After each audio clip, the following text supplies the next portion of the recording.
रही कल होटल में दाग लागल छोट होटल में केना की संभल को छौरी होटल में होटल में दाग लागल छोट होटल में केना की संभल को छौरी छोरा छोरा लोकल में आगा पीछा ऊपर नीचे सगरो करिया लेला कइ रे बैठल रही जाय खटिया पर तोहर देला कइ रे आगा पीछा ऊपर नीचे सगरे कोरिया लेल कइ रे बैठल रह जाय खटिया पर इतना दर्द देला कइ रे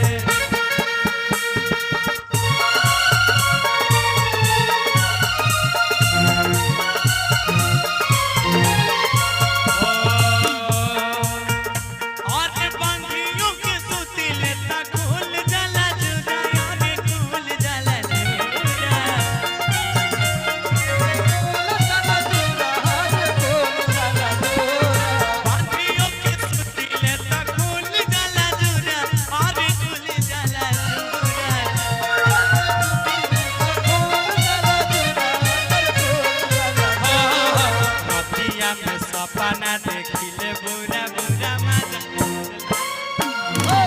दिया में सपना देखिले बुरा बुरा नहीं पूरा अटकता जानू हो जवानी के भटूरा मजा मिलला ना पूरा दिया में सपना देखिले बुरा बुरा सुबह होला आगा पीछा ऊपर नीचे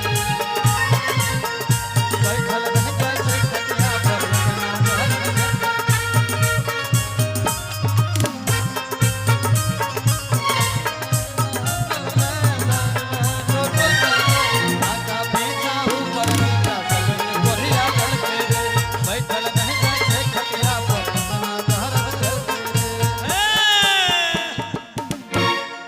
झीट झाट में जाई रही बुलेट पे पगली बैठ के गे हमारा पता चलल माजा लेला को फलाना सट के गे हमर सुशील भैया आने लोग में से काल के अरे झीट झाट में जाई रही बुलेट पे पगली बैठ के गे झीट झाट में जाई रही पगली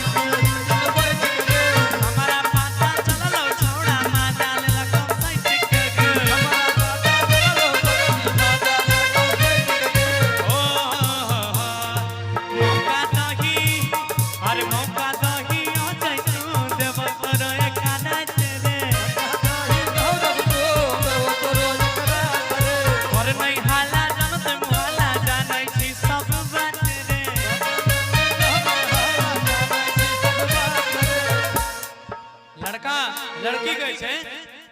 अरे मौका दही बुधु चक वाला देवो तोरो एक रात रे अरे कर नहीं हाला जानते मुहाला जाने छी सब बात रे कि देखी तोरा सब कुछ पता चल गेलो अब तू घर में ककरो बताई है ना त ई कैसे हम त बतेबो नहीं लेकिन हम तो फीस चाहिए ना पेनल्टी तो कटेगा ना जी